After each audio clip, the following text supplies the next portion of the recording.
Ethiopia has welcomed over 100 competitors from 60 countries for the International Quran and Azan competition, which kicked off on Wednesday.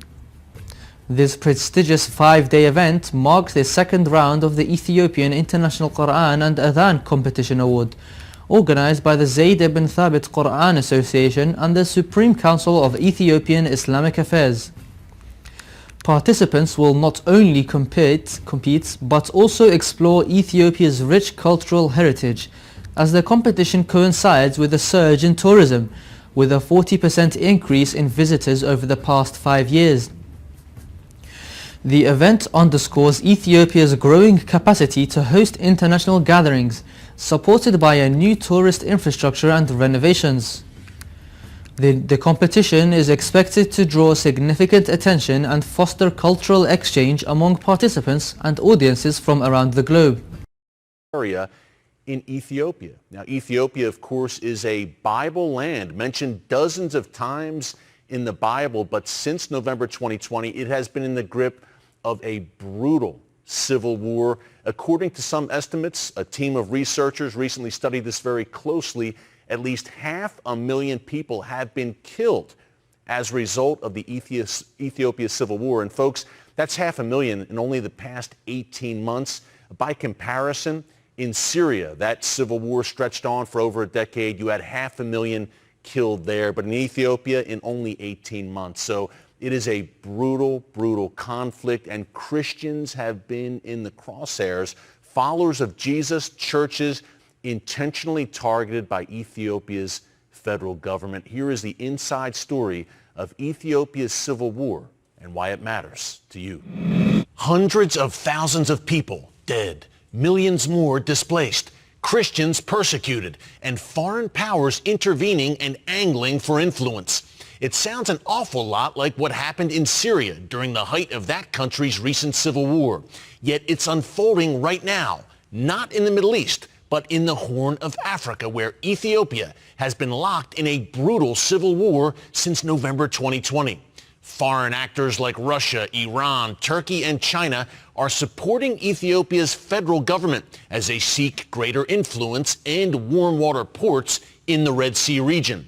The Biden administration, meanwhile, has attempted to mediate between the warring factions and has called for negotiations. The White House is concerned that the chaos in Ethiopia will spread throughout the region.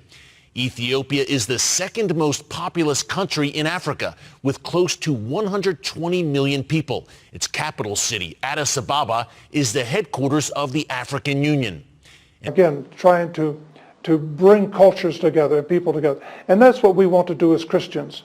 We want to bring people together and bring understanding, even though we may have different views.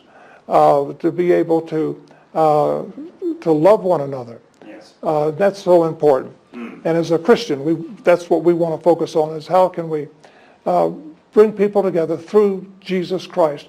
And so the preaching and Mescal this tomorrow and on Sunday, we're bringing people together from all over the city, from other regions of the country, to coming together and putting our faith and trust in Jesus Christ, God's Son. You led a prayer at the inauguration of President Trump. Ethiopia and the United States of America have enjoyed cordial friendship over the past many years. Where would you see the friendship between the two countries heading in the future? Well, I think when we look at the relationship of the United States and Ethiopia, I think that relationship will remain strong and will get stronger.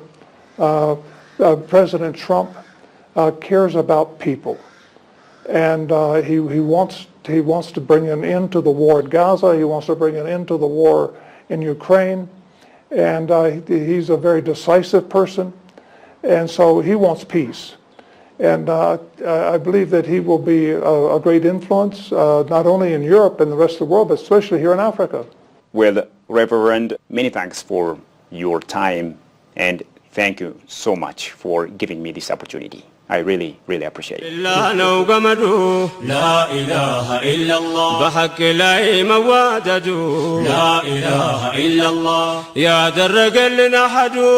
عند نو يسلام من قدو لا إله إلا الله بحبل الله نو قمدو لا إله إلا الله بحق لا يموت سوريا دل አገኘች አይደል ድሉን እስከ መጨረሻ ድል አላህ ያድርገው አሚን በሏ አሚን እኔ ለምን ናገረው እናንተ አሚን ልትሉም ትፈራላችሁ ድሉን ድል አላህ ያድርገው ለነሱ ያሳየን ድል አላህ በጋዛ ላይ በፊሊስጤም ላይም አላህ ያሳየን በአላህ መንገድ የሚታገሉትን አሁንም የበላይነቱን አላህ ይወፍቃቸው ይሄ የሰብር ውጤት ነው ሶሪያ ድል አገኘች አይደል ድሉን እስከ መጨረሻ ድል አላህ ያድርገው አሚን በሏ አሚን እኔ ለምን ናገረው እናንተ አሚን ልትሉም ትፈራላችሁ ድሉን ድል አላህ ያድርገው ለነሱ ያሳየን ድል አላህ በጋዛ ላይ በፊሊስጤም ላይም አላህ ያሳየን